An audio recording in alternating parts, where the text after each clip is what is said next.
can all join palms and repeat after me. I take refuge in the Buddha.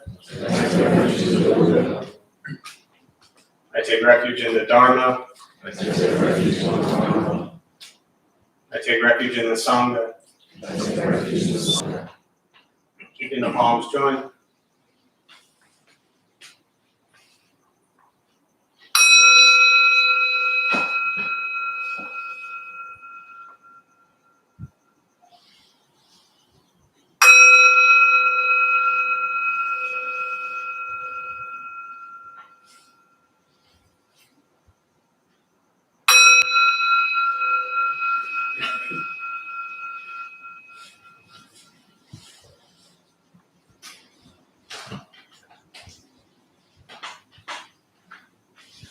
Put the palms down.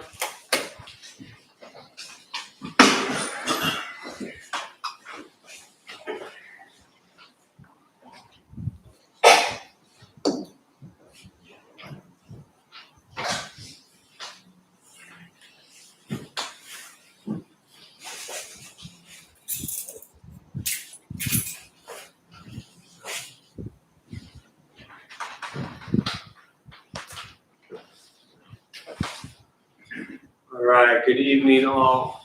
Thanks for showing up. Thanks for being here. Anyone here for the first time? I see a hand. Oh, there you go. I didn't see the body attached to the hand. I just saw it. What brings you here? Hi. Hi. I wanted to know a little more about Buddhism. Just know a little more. Nice. I've been in the yoga community for a long time, and I know there's a nice relationship. Yeah. And I think in a Buddhist temple. Beautiful. Well, I'm glad you're here. Thank you. Thanks. Hopefully you'll leave tonight knowing a little bit more about Buddhism. No pressure you put on me or anything like that. I'll do my best. So I'm glad you're here. Yeah, a lot of similarities, a lot of crossover between the two practices, and they play very well together. So it's nice.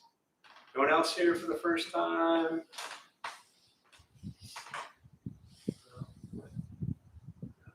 Those of you who keep coming back, why? Why show up? Keeps me grounded. Keeps you grounded. What else? I feel part of the community here. Part of community. Yep. Meditate with community. Yeah. What else? Why show up? To remind myself of what's actually important. Ah. I was with 30 college kids a couple hours ago, 2 hours doing this stuff, and a lot of it was that. What's important, you know? What else? I want to learn more about Buddhism, and ditto that what everybody said. Helps me keep focused on the practice. Helps me work on being present in the moment. Definitely. Thank you. Anyone else? Yeah. You really challenge me, Jeff, in my paradigms. You make me feel really uncomfortable. I've been doing that my whole life, my friend. It's a funny thing because I've always made people feel a bit uncomfortable in a way, but it used to be in a really like mean, angry, violent way. And then I realized through this whole process that in many ways I'm not doing anything different than I used to, just not mean, angry, and violent, but still really challenging people. And that's why this is so much fun for me, is I still get to like really just push people's buttons. But the intention is different, you know? It's not for like my ego or my gain or my success to make me feel better. I mean, that's not completely true. I do enjoy helping people figure out their mess, but yeah, it's, I think that, you know, not just for me, but anybody, I think that it's really important in our lives to find people that do challenge you, that really make you think about why you're doing certain things, about why you think certain things, why you say certain things. You know, to have people in your lives that challenge you is really important, people that just agree with everything you say, or but really to challenge your exploration of yourself. Obviously in a way that isn't coming from a place of anger or, toxic dynamics, but from a place of, really loving, caring space, but still kind of holding a place for you to really ask yourself why we do and say and think what we do. So yeah, I appreciate you sharing that. Anyone else want to share why they show up? And even if you don't share, it's important to, yeah, go ahead. I just helps me be receptive of it all. Even when I go home, do it on my own. Yeah, for sure. Thank you. For me, it's the first thing in my life, and probably the only thing still currently that actually teaches me how to live. I feel like everything else is just a distraction. Memorizing things, trying to complete a task. It's truly the first thing in my life that actually teaches you just how to live. Yeah. No. Yeah, beautiful. Thank you. What everybody else said, most stated, but also just a nice way to spend the evening. What would I be doing otherwise? I'd be home, Yeah. doing nothing, basically. Yeah. This is, and that feels good. I mean, the Cubs game is on, so you could be watching that, but other than that, yeah, you might as well be here. Anyone else want to share before we start the meditation practice? As I was starting to say, even if you don't share, it's always a good question to ask yourself. Why you show up, why you continue to show up, why you want to practice, why you want to learn, because understanding that within yourself is important. To just those moments that when you kind of, as we would say, fall off the path, where you think that maybe a practice of meditation, I don't care if it's here or whatever, but meditation, Buddhist practice, yoga, whatever it might be, that when you have times in your life where you kind of fall out of your spiritual journey, your spiritual practice, whatever that may be, understanding why you do this stuff will help inspire and motivate you, or re-inspire and re-motivate you to make sure you come back to practicing. So it's always good just to remind yourself why. So, all right, with that being said, we'll start with meditation practice.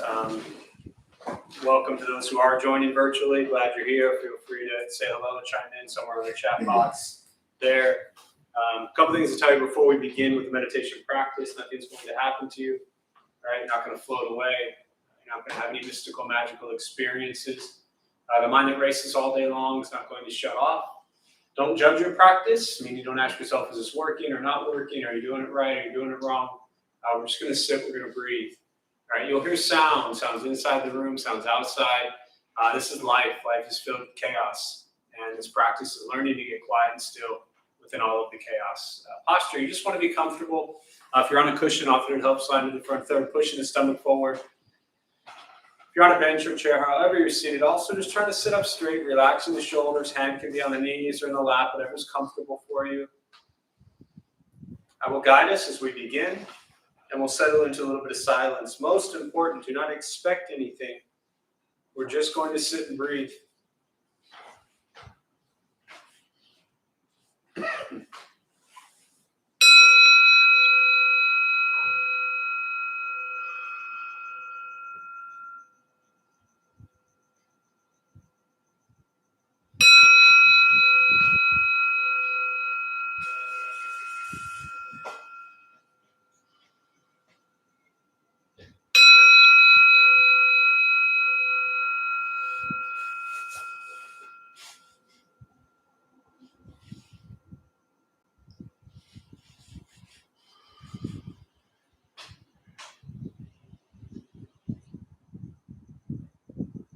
Starting with the eyes closed if comfortable, or slightly open.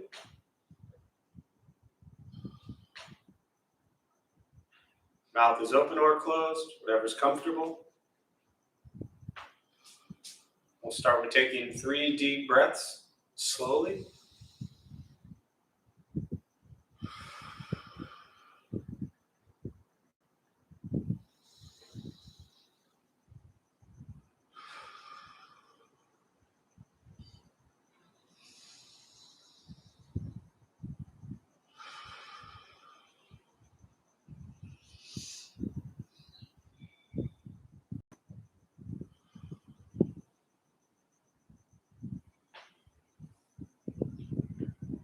eventually, settle into a natural rhythm of the breath.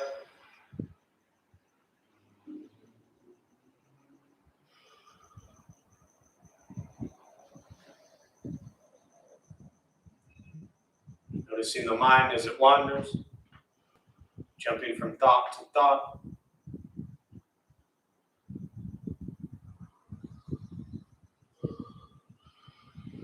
Start with gently guiding the attention, focus to the stomach or the chest.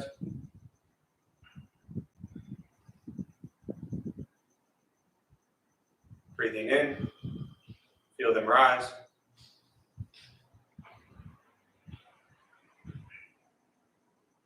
Breathing out, they fall.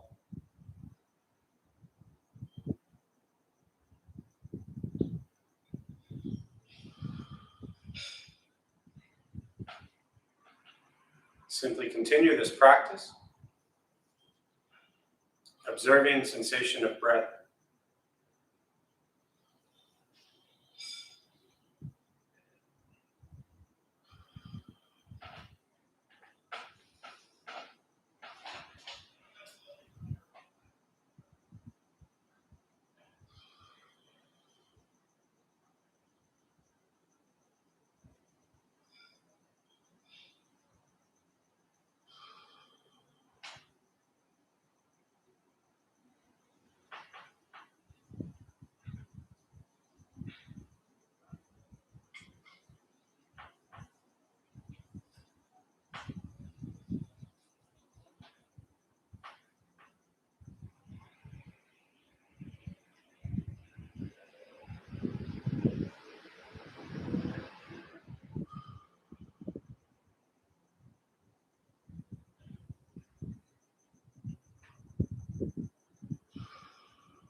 As the mind wanders, lost in thought,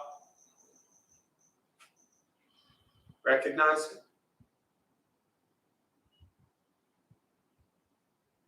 Release that thought.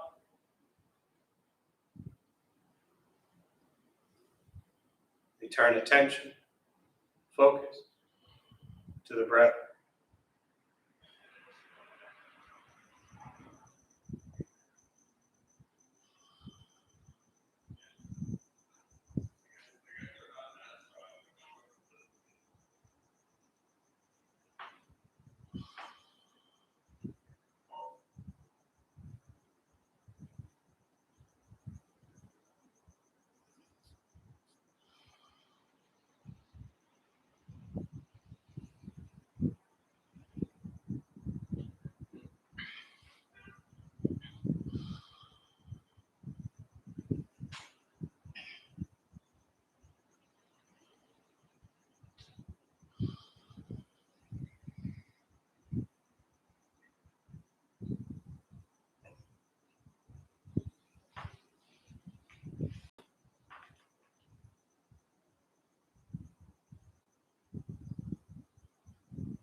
Where's your mind?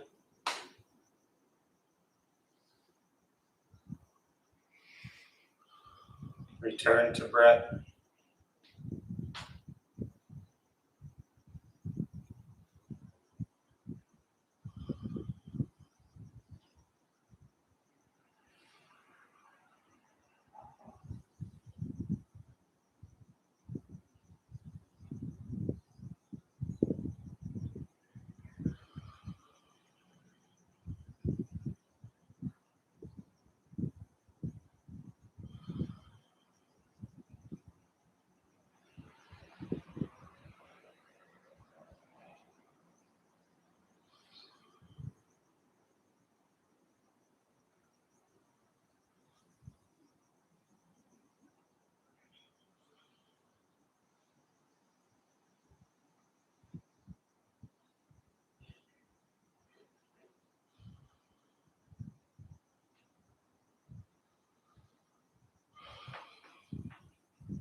Letting go of expectations.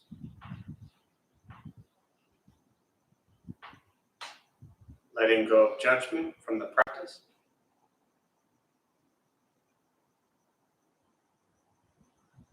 Just sitting,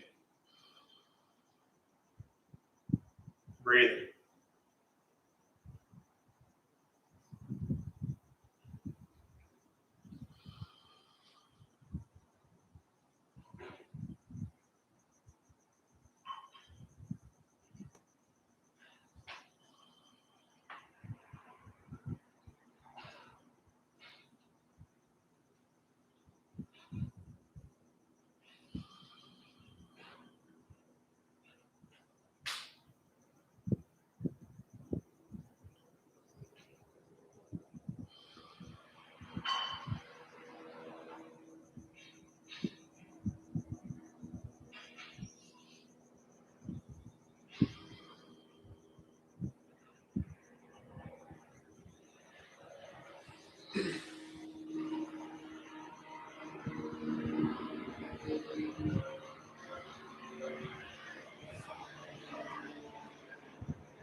Breathing in. Follow breath in.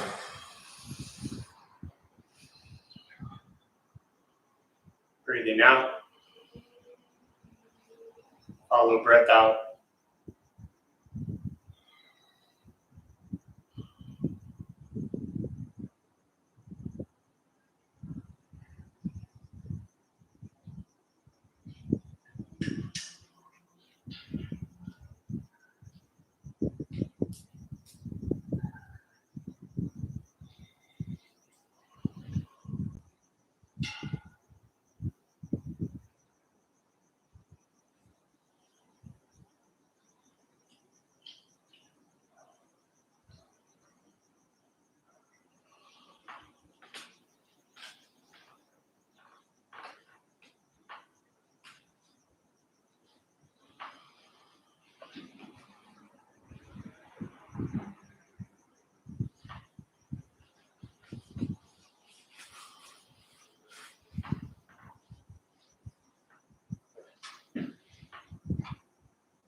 Keeping the mind alert.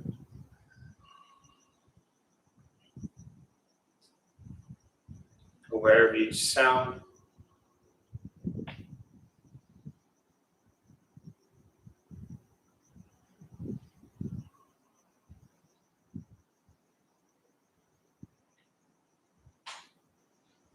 Each thought.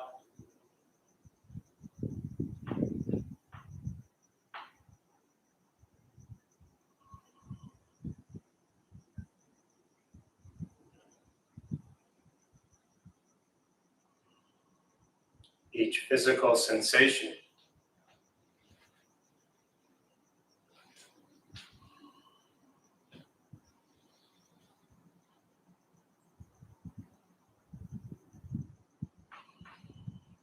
Yet concerned with nothing but sitting, breathing.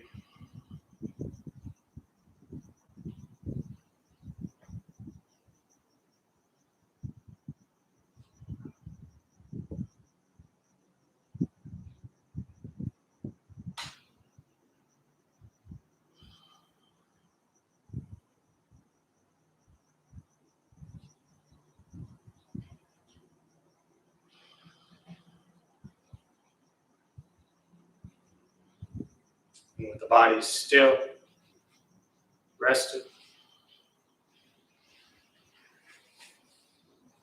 and the speech quiet,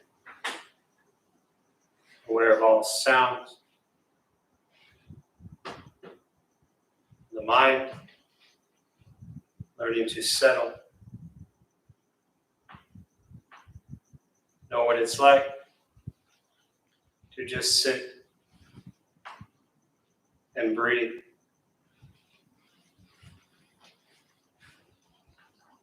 Knowing with each breath,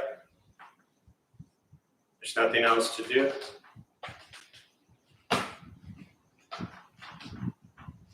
Nowhere else to go.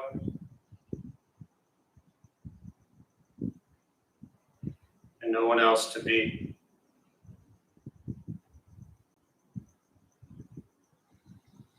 Everything beautiful, exactly as it is. Sitting, breathing.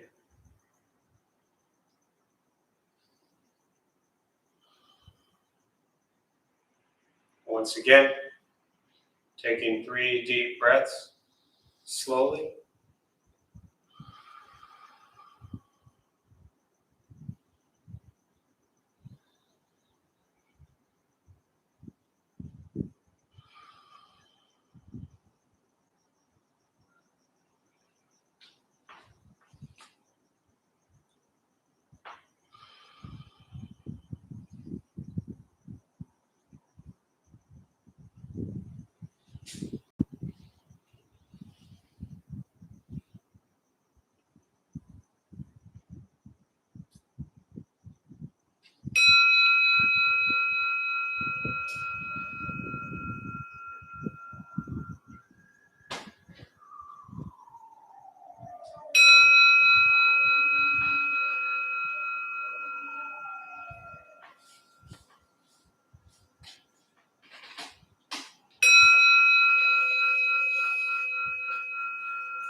As you slowly open the eyes,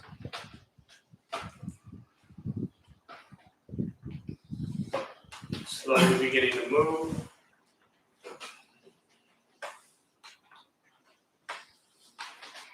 The most important, the practice of meditation, to recognize how you feel now, immediately after.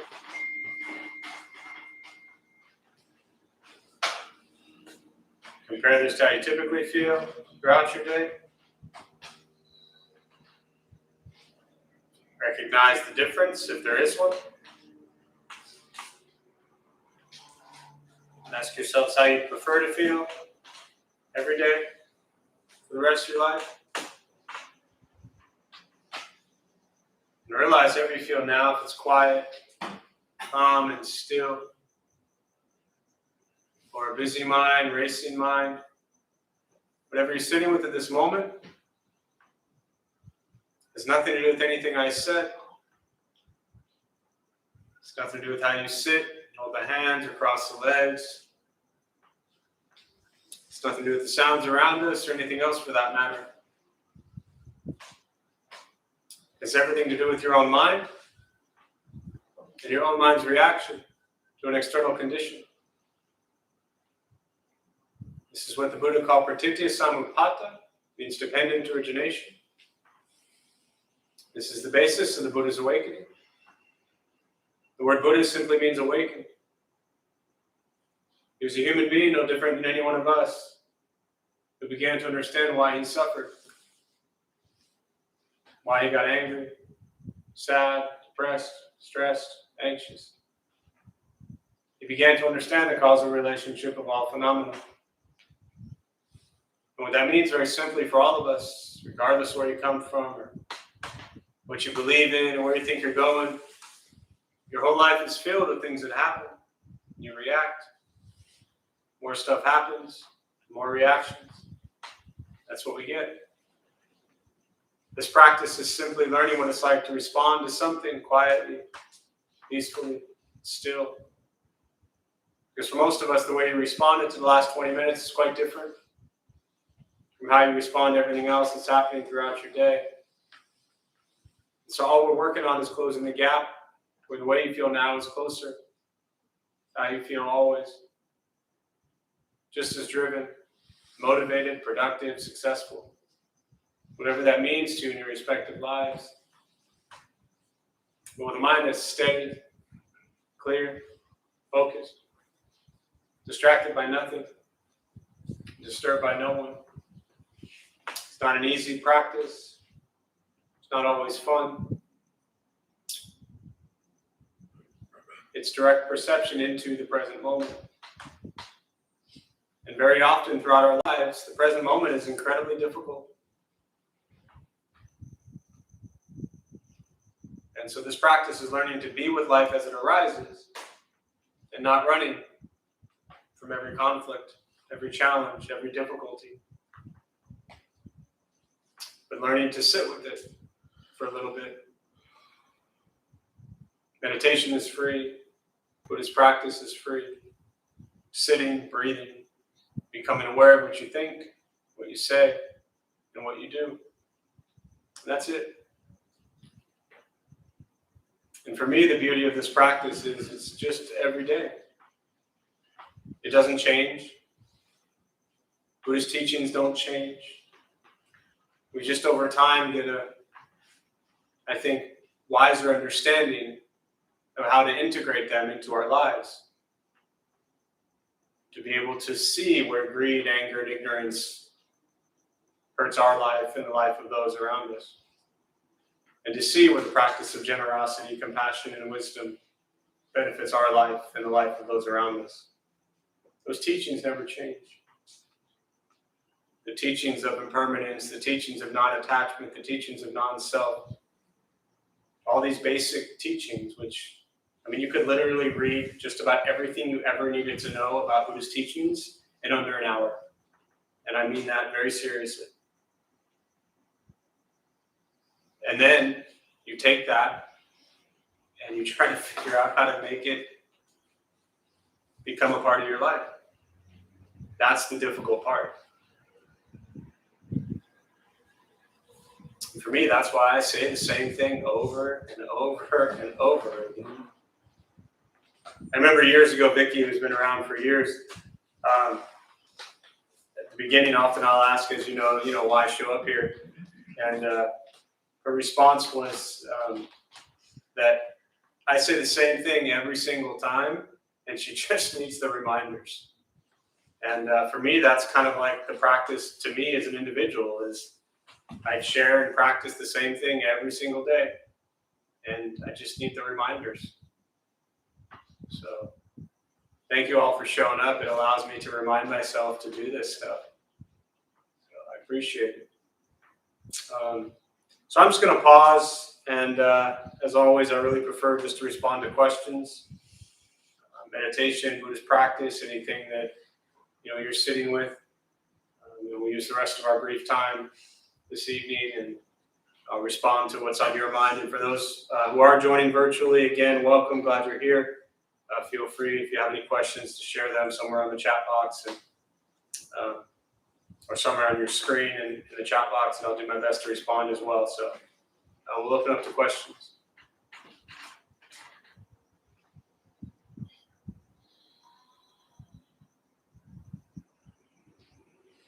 Do you see a difference between thinking and thoughts? And if so, like, how do you distinguish the two?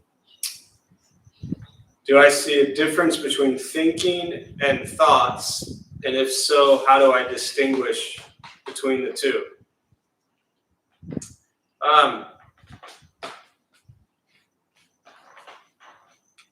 The great Zen master Dogen has a book titled Beyond Thinking. Work on that.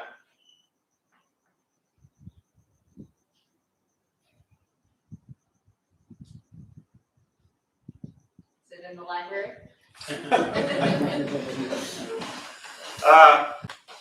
I doubt it. I might have a copy. I'll check, and if I do, you can have it. I mean, that's my real answer, my response. I guess if I'm just having a conversation and somebody says to me, what do you think about thinking and thoughts? When I hear that, just looking at semantics or whatever of the two words, what I hear in that question is that thinking is like the big part of it, and thoughts are just all the individual moment to moment to moment things that arise that we are thinking about.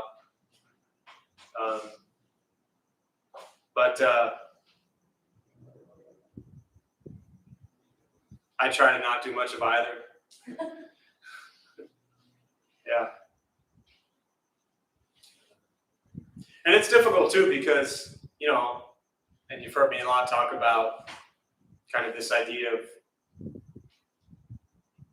moving beyond just our thoughts. But the reality is for us to become aware of greed, anger, ignorance, for us to become aware, they're called the three poisons in Buddhism. for us to become aware of how to overcome greed, anger, and ignorance with the practice of generosity, compassion, and wisdom, it requires thinking. For us to become aware of where we're lacking kindness in our lives, for us to become aware of where we're unable to forgive others or self, it requires thinking. So I'm not necessarily suggesting that thinking is bad.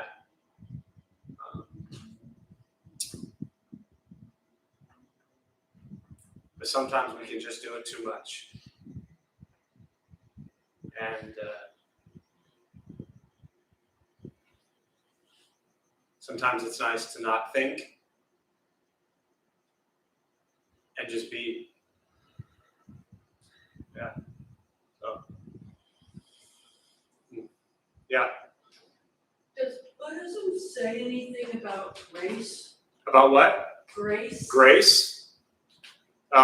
Can you define to me what, or to you what grace, I mean, what do you mean by grace? Well, I think of grace as when everything's going wrong and something right happens or something unfolds that you didn't expect, that really works for you. Yes. Yes, the Buddhist teaching says a lot about that, but probably very differently from what you think. So before you throw the smile that you just smiled, I appreciate it. I would let me finish first. So the way you phrased it in your response was the way you see grace, if I'm not mistaken, is that when things are going wrong and then they all of a sudden go right, you see that as grace, correct? So Buddhist teachings, my understanding of them, would not say that they're going wrong and then are now going right. You know what they would say? They're just going. Buddhist teachings is ultimately beyond right and wrong. Very difficult for us to logically, rationally understand, but give this some time. That right and wrong are just constructs that we assign some sort of value to. Good, bad, right, wrong, this, that.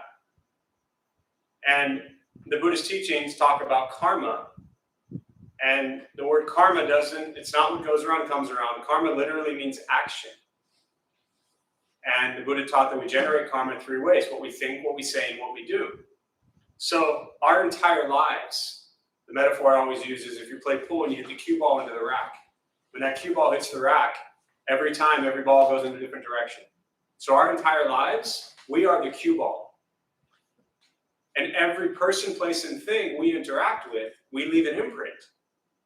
So the practice is to be mindful of what we think, say, and do, because all of those things leave an impression somewhere.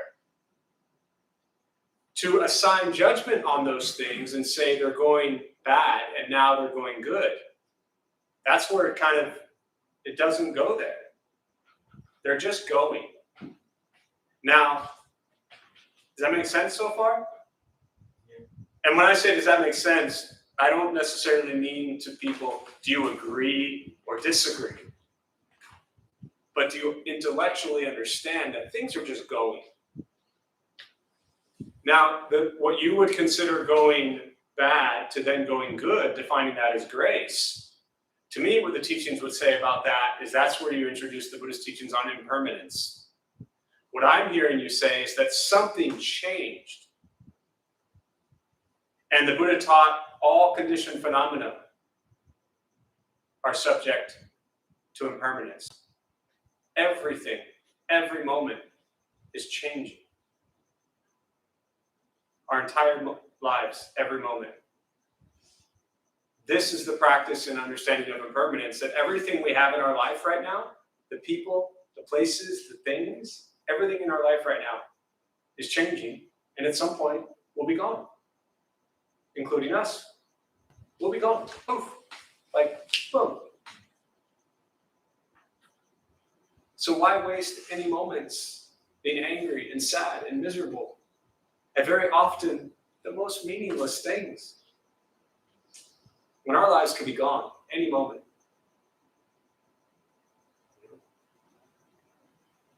Like one day I won't wake up and you'll be listening to somebody else here on a Tuesday night at 7 o'clock, you know? I mean, that's just the reality of things.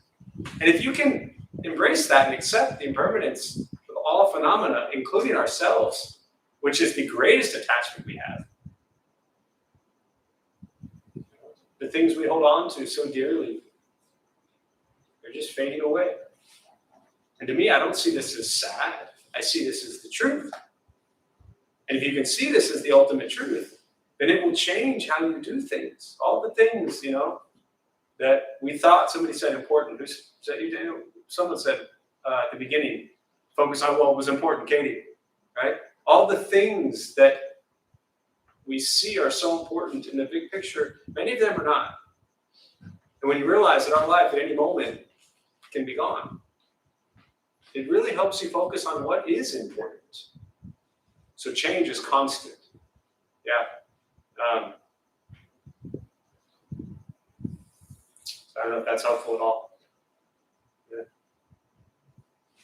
was wondering, when you started to practice, what did you find the most helpful with trying to foster a spirit of non-attachment? So the question of when I started to practice, what did I find the most helpful to foster a spirit of non-attachment?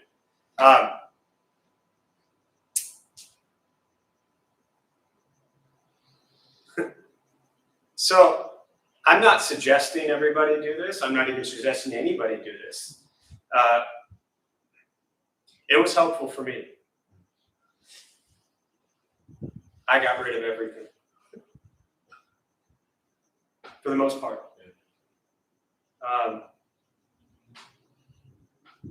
It took me 2 years to recognize what I was attached to and started getting rid of it all. Except for what fit into a 5x5 storage unit that I didn't want to get rid of yet. You know, old family photos, baseball card collection, all my books, a Michael Jordan rookie card, you know, all these things that I was really attached to, that I'm still attached to, and I still have in a 5x5 storage unit.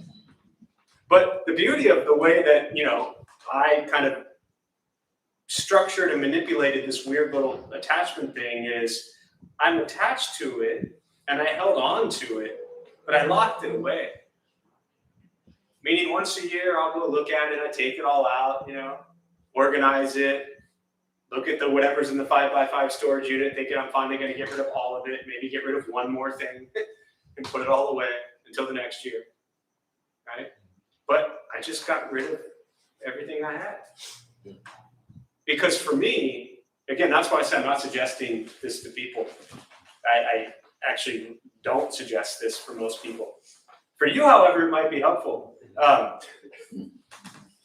had to get rid of my stuff because what I was so attached to was my stuff. It was my money. It was my places I lived. It was my what I considered freedom to just go travel and go everywhere. I had all the excuses of why I needed this money to buy the houses and the cars and the clothes and all the stuff that came along with it. Everything I was attached to fed one thing and one thing only for me, my ego. And it made me feel special. And I had to throw myself from the way I used to live. I had to force myself to go into a little 400 square foot cottage that for me was so humbling and embarrassing when I did it. Now I would die for that place, you know? But that's what I did. You know, I rarely, if ever, although in this sense, the question wasn't, what do I suggest? The question was, what did I do? How I did it. So that's why I'm responding that way.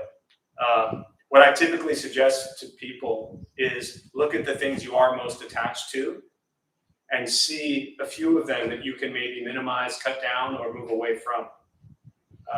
I'm just I always have been, very extreme. And so for my practice, I was living a life of luxury, and I had to go all the way to the extreme for this thing to work for me. Not everybody is that way. And now looking back, even though I know I had to do it, for me, I wish I had all that money and stuff because you could do a lot of good with it. But I didn't trust myself with it, and that's why I got rid of it. Because I wasn't at a place where I was going to do good with it. I was just going to create more harm with it. You know, meaning feed the ego, which then meant I would bring more harm into the world. So, yeah.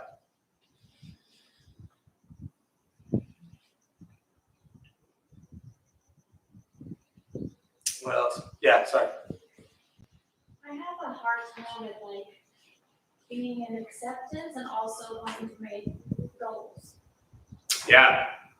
Is that it? That's it. Okay, yeah. So the comment was you have a hard time with being in acceptance and also wanting to make goals. Yeah. I just repeat things for those virtually maybe didn't hear it. Yes, you do. I would agree. I mean, I don't know that. I'm just agreeing with you because you said it. So I believe you. Why do you think that is? I suppose, yeah, I guess I want something to be different. How's that working out for you? Well, I mean, in some cases, it's like rewarded, you know, these goal-making things.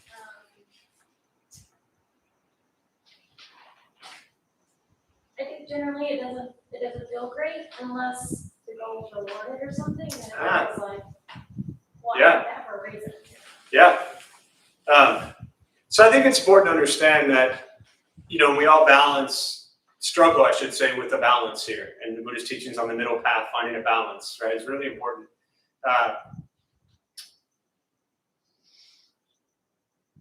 Acceptance, at least in the way I'm hearing you, say that, and I could be wrong here, it doesn't mean that you don't care about how things are. It doesn't mean that you don't care about how things turn out. It doesn't mean that you're not working hard to create a healthy life. Acceptance is not just like throwing in the towel and saying nothing matters. In fact, to me, Buddhist teachings are the exact opposite, that everything matters. Right? I mean, you look at the Buddhist teachings, he didn't just bring disciples together and say, let's all just sit around, do nothing, and not care. I mean, they literally set up 227 to 311 precepts. These were guidelines, a code of conduct, moral, ethical conduct and behavior that they all had to follow. That meant that they cared a lot about a lot of things. And they had a very strong intention and effort. But what the intention and effort wasn't about making sure creature comforts were met and your ego was filled and your ideas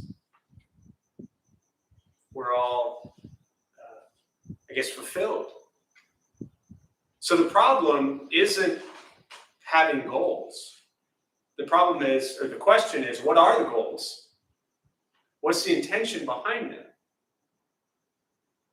Why are they there? And when you don't meet those goals, we all know I don't like to use the word typically, but to put it into context, we all know that we're going to have goals in our lives and we're not going to get there. When we have these goals and we don't get there, how do we feel? Can we be okay with knowing that we're going to fail at so many of our goals? That doesn't mean that's bad or wrong. You ever failed at something but actually really achieved something else? So even in what we would consider failures, and again, I don't like that word. I had a hard time even saying it, but what we would often consider failures, again, it's almost like the good and bad. Remove this idea of failure. You can't fail. You just have moment-to-moment experiences. Yeah. And you didn't live up to the storyline in your head that you probably set for yourself, that in many cases are so unrealistic and absurd anyways, of being these like perfect humans. But learn to embrace each experience. Try not to look at things as acceptance and failures and successes. Just experience is when we're focused on right intention, right effort. Parts of the Eightfold Path. Our views, our thoughts. Look at what that is. And then whatever happens, happens. You'll get a lot done. Does that make sense? Get there. Great. Yeah. I didn't want to fail at explaining that too. What's the difference between a goal and an aspiration? I don't know. I mean, I got a 390 verbal SAT score 30 years ago. You're looking for under the two of you with these questions. Not definition. So what was the question again? I'm just giving you a hard time. Yeah. Goal and aspiration? Yeah, the difference between a goal So, and aspiration. There's in Buddhist teachings, there's an understanding. Often people think that I'll just kind of spin this to this idea of craving, right? Buddha talks about cravings being causes of suffering, but there are healthy cravings, healthy goals, healthy aspirations, such as suffering less. Without the goal, aspiration, craving to end suffering, Buddhist practice wouldn't exist. So, again, however you define goal and aspiration, I hear the word goal, it's like, okay, succeed or fail at a goal. Aspiration to me is just a steady, constant effort. Aspiring to be kinder, gentler today than I was yesterday. But a goal sounds like something that I'm, either I'm going to be this enlightened person tomorrow or I'm a failure. Time oriented. Yeah, it could be time oriented for sure. But I like removing both of those words, and instead of aspiration, I would just think of it as moment-to-moment practice. Moment to moment, I'm practicing being kinder and gentler today than I was yesterday. Moment to moment, I'm working on being happier today than I was yesterday. Moment to moment, I'm working on being less greedy and angry than I was yesterday. And the end result, whether we call it a goal, aspiration, whatever, it's going to take care of itself based on our moment-to-moment actions. So, again, we can really think ourselves too much. Yeah. What else?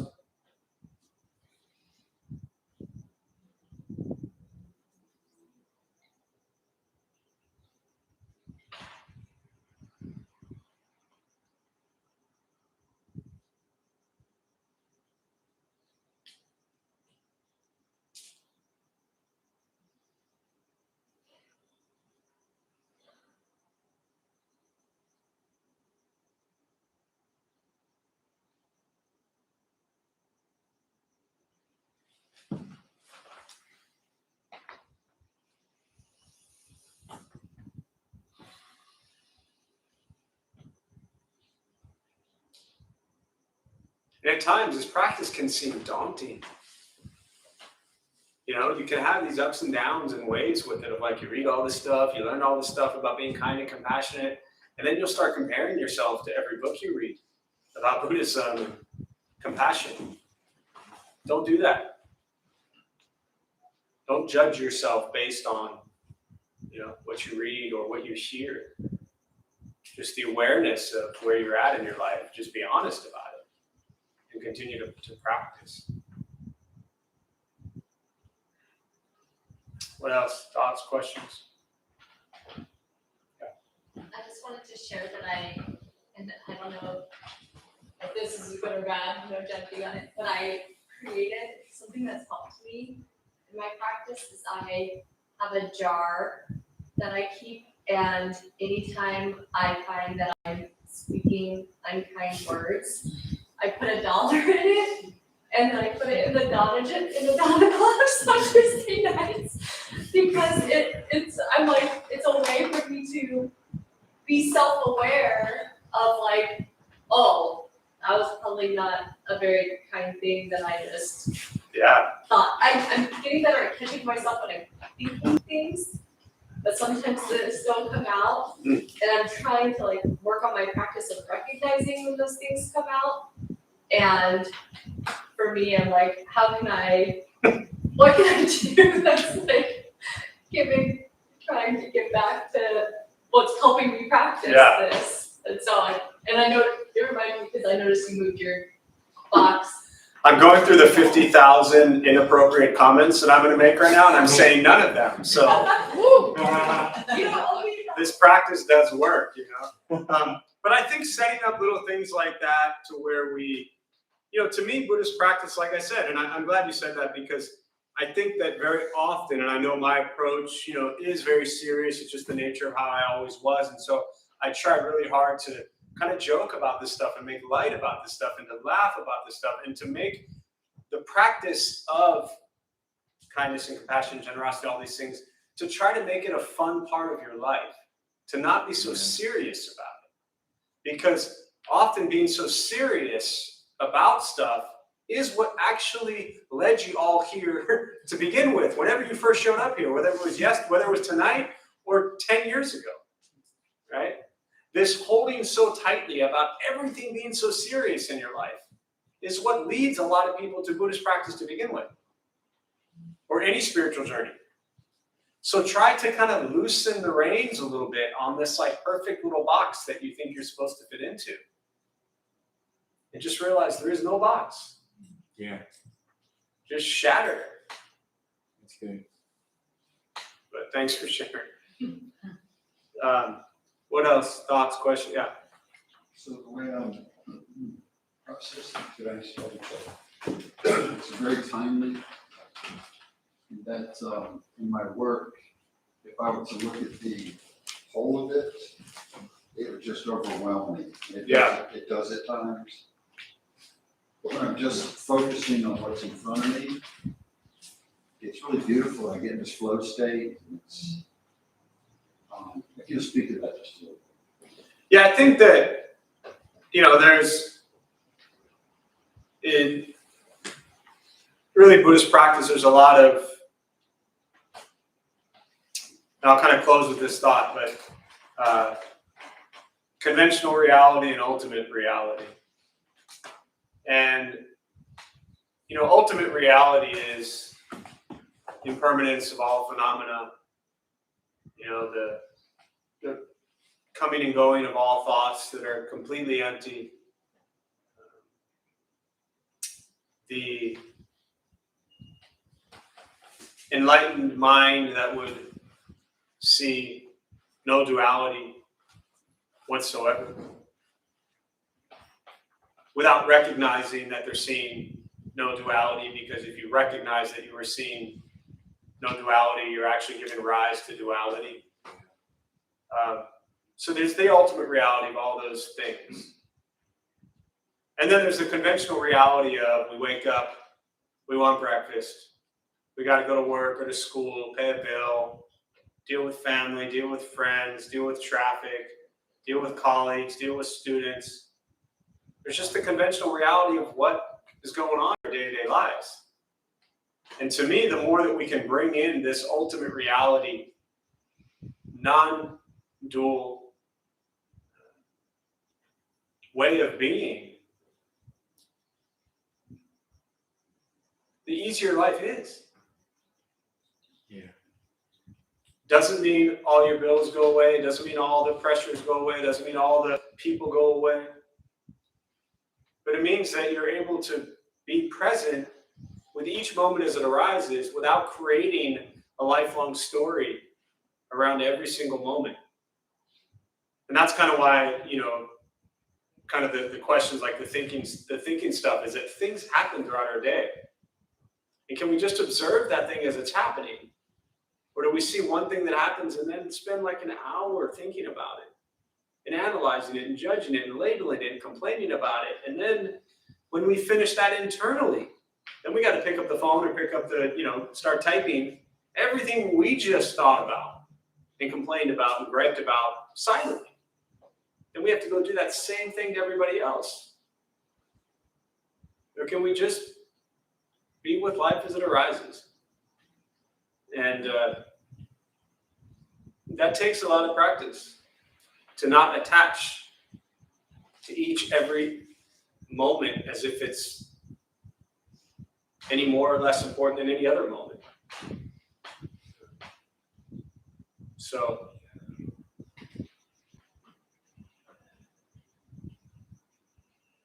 I like that. thanks. Thank you.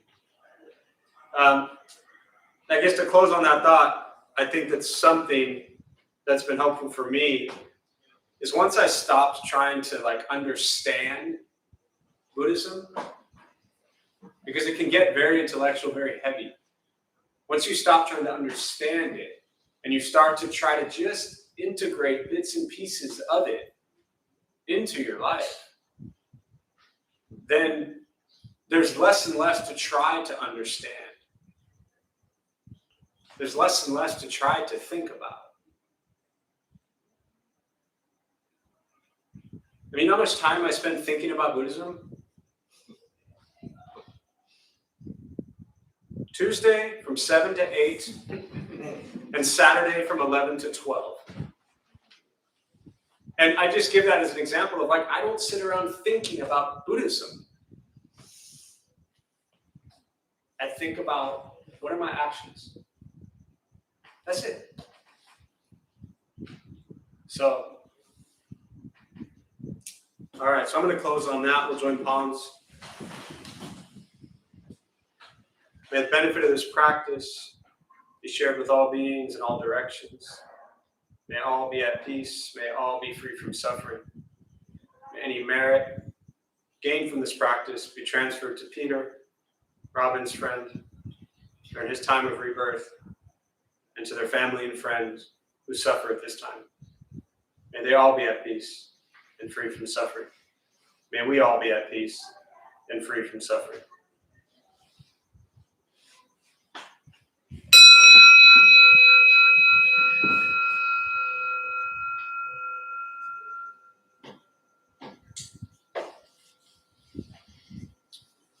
All right, so Eddie will do a few quick announcements before you all head out. Thanks, Eddie. Hello, everyone. I'm tonight's host, Eddie. I opened Dharma Bum Temple 17 years ago to introduce Buddhist practice to those who show up. Those who lead are not nuns, monks, gurus, masters, or teachers, and are not looking for students. They are simply practitioners sharing their interpretation of the practice. Every night we have different classes led by different people from various Buddhist traditions. We have a recovery sangha that meets several times a week for anyone with addiction. Our food redistribution program is every Thursday at 5 p.m. We have classes and programs every day, and everything we offer here is always free. The full schedule is on our website and also posted in the entryway above the shoe rack. We have a lending library. If you see a book you like, feel free to borrow it and then bring it back whenever you're done with it. Please straighten your seat or cushion before you head out. If a few people could stay to close and latch the windows, that would be helpful. Thank you for being here. We wish you well and hope to see you all again. Thank you. Thanks, Eddie.